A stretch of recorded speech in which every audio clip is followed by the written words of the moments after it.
Hello guys, अब देखो हम इसमें तीन पेनी स्टॉक देखेंगे। तीन ऐसे पेनी स्टॉक जिन्होंने बहुत अच्छे रिटर्न दिए हैं और ये कंसोलिडेशन कर रहे हैं।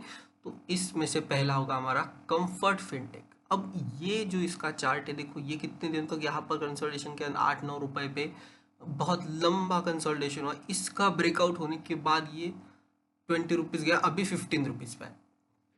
तो सबसे पहले हमें करना क्या है, तो पहले हम फिबोनाची टूल का यूज़ करेंगे। फिबोनाची यूज़ करके हम देखेंगे कि ये कौन से लेवल पर सस्टेन कर रहा है। तो ये हमने पकड़ लिया इसका लो, और ये हो गया इसका टॉप।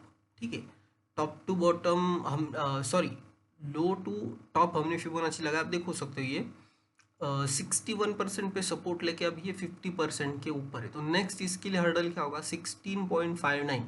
16.59 के ऊपर गया तो ये सीधा फिर से अपना ये हाई क्लेम करने जाएगा। तो अब ये 50% पे एग्जैक्टली सपोर्ट लेके इसको खड़ा है। देखो ये लेवल है 50% का, यही से कैंडल एक ऑलमोस्ट हैमर बनी है। हैमर मतलब नीचे से बाइंग प्रेशर जब होता है तब ये हैमर फॉर्म होती है। तो ये इसमें हैमर बनी। अब कंपनी का देखा जाए तो 493 करोड़ की कंपनी, 21 का P/5 का बुक वैल्यू, और इनके जो रिजल्ट्स आए थे इस बार वो बहुत सही थे। Expected to be good quarter था। 169 के CAGR से ग्रो के लास्ट 5 ईयर में। डिविडेंड पे आउट अच्छा है 20.3% का, और कंपनी मीडियम सेल्स ग्रोथ 27.2% की लास्ट 10 ईयर की। तो ऑल फैक्टर मुझे सही लगे। और इस बार देख सकते हो जून क्वार्टर का रिजल्ट ये 1.82 से बढ़ के 2.03 हुआ है। तो ये एक अच्छी फिगर हमें यहाँ पे देखने मिल रही है। ठीक है, अब इनके ऑपरेटिंग प्रॉफिट देखें तो मार्च 24 में 10, अब देखो 6, 7, 8, 10 TTM बेसिस पे 11। तो ओवरऑल हमें कांस्टेंट स्टेडी ग्रोथ ही नजर आ रही प्रॉफिट की इसमें। रिजर्व्स 134, बोरिंग 29 ऑलमोस्ट है फ्री। और यहाँ प्रमोटर ने थोड़ा सा बाय ही किया है, 56.14 से 56.66, 57, देन 57.46 इन्होंने प्रमोटर ने रखा है। तो ऑल इन ऑल प्रमोटर भी धीरे धीरे बाय कर रहे हैं। तो पहला ये stock comfort fintech, comfort intake, इस पे आप नज़र रख सकते हो। सेकेंड स्टॉक होगा हमारे पास सुजलॉन एनर्जी। अब सुजलॉन के रिटर्न तो मतलब बहुत तगड़े बन गए, बहुत ही तगड़े रिटर्न बन गए ये, और ये स्टॉक चलती ही जा रहा है कॉन्स्टेंटली। यहाँ अगर मैं देखूँ तो अब अब हम क्या कर सकते, प्रीवियस लो टू टॉप हम फिबोनाची टूल लगाएंगे। ये पकड़ लिया लो, ये पकड़ लिया टॉप, ये 38.2% पे सस्टेन कर रहा है।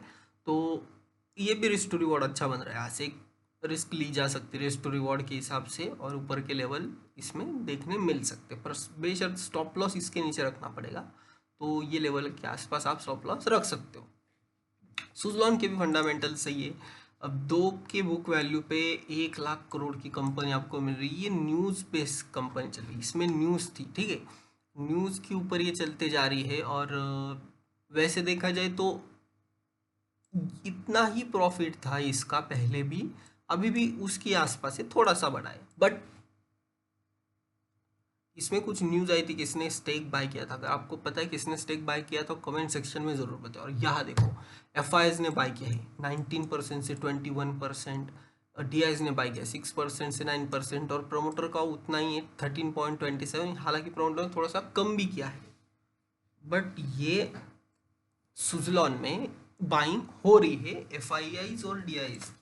FIs में कौन है, तो FIs में वैनगार्ड के पास है, और DIIs में शायद है ना, ये तो पता है सब बैंक से। पब्लिक में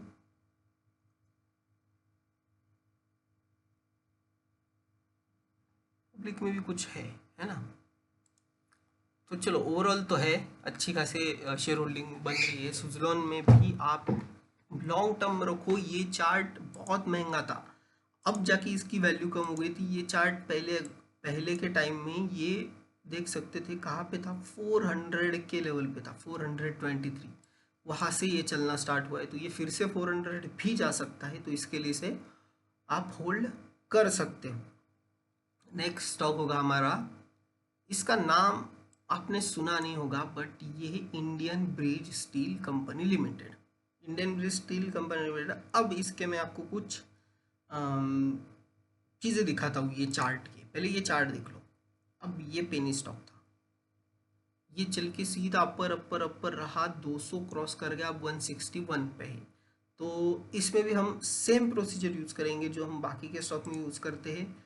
फिब यहाँ से लेके हमने ये लेवल मार्क कर ली, ये भी 50% पे सस्टेन कर रहा है, तो ये एक अच्छी बात है।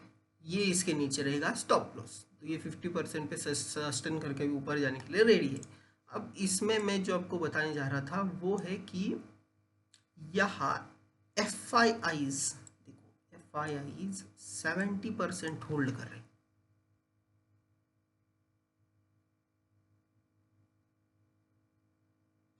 तो मतलब 70% कंपनी FIIs ने इसमें खरीद ली।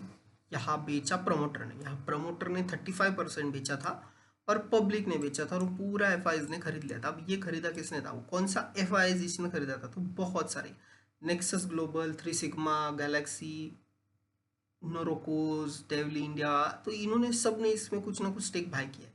और रही बात पब्लिक की, तो पब्लिक में भी बाय किया है exactly. Balaji, Swaminathan, hums corporation, इनके पास थोड़ा थोड़ा स्टेक है। बाकी ये जो है ये पुराने इन्वेस्टर के, मुझे पता नहीं कौन कौन है ये सब, बट इन्होंने बहुत लंबे टाइम से लेके रखा है। मतलब इन्होंने कब बाय किया होगा ये शेयर, जब ये इधर कहीं था, ये लेवल के आसपास 20 रुपए के आसपास ये इन्होंने बाय करके रखा है। 20 हो गया या इससे भी नीचे, मैं कहूँगा ये जब 13 14 के आसपास होगा तब से बाय करके रखा है। तो इनके भी डेटा अपडेट नहीं हुए, बट इनके भी नाम है इसमें। अब वैसे देखा जाए तो कंपनी प्रॉफिट, कुछ नहीं कुछ प्रॉफिट इसका नहीं, ऑपरेटिंग प्रॉफिट कंटिन्यूसली नेगेटिव है, बट ये अपर सर्किट पे ही रहा है। क्यों, क्योंकि इधर जब से ये डेटा आया है कि FIs ने 70% बाय किया, तब से ये शेयर फोकस में आए। तो इस पर भी आप नज़र रख सकते हो। कंपनी का नाम आप नोट डाउन कर लो एक बार,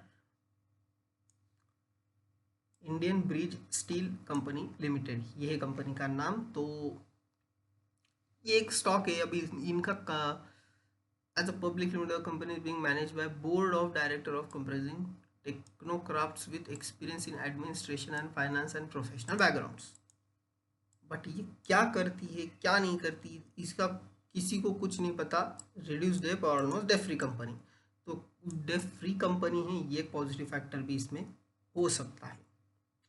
3 शेयर हमने शेयर किया आज के दिन में। कंफर्ट इनटेक पहला, सुजलॉन एनर्जी दूसरा, और तीसरा IBRIGST Indian Bridge Steel Company limited. तो ये 3 स्टॉक पे आप नज़र रख सकते हो।